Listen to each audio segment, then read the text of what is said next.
Alright guys, today, finally, we're making a drink, non-alcoholic drink so the kids can have it too.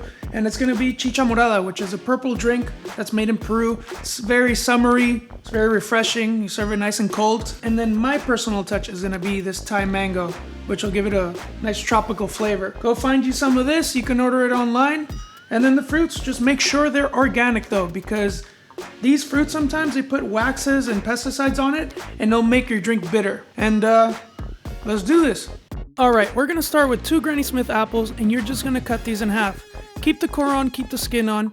Next, you're gonna slice your Thai mango.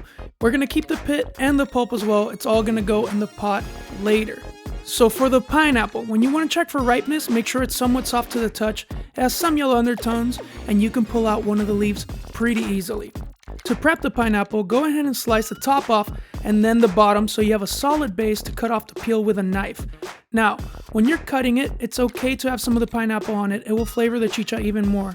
You can use the rest of the pineapple and add little chunks at the end. If not, use it in a smoothie later. Now we're going to break off the purple corn kernels in the bottom using the palm of your hand and toss in the husk as well. That's going to release a lot of color for the drink.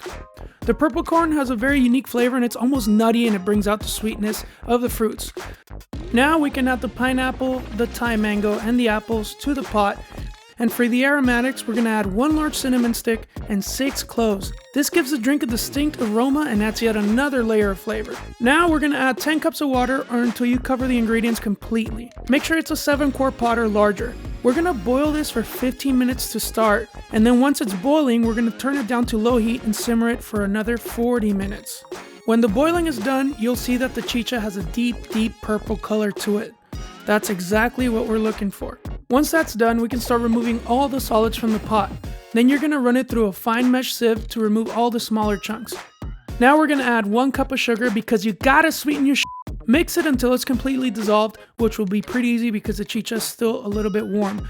Using a funnel, pour it into a large mason jar or a pitcher with a lid, and you're going to chill this for at least 2 hours. We want to make sure this drink is cold. When you're ready to serve, add some chicha to a glass and squeeze in some lime juice. This gives it a very refreshing tone and it brings out all the profiles of the fruit together. Add the lime at the end or else the chicha will get bitter quickly. You can also serve it over ice to keep it cool, and if you like this video, throw us a likey and subscribe to the channel. Enjoy!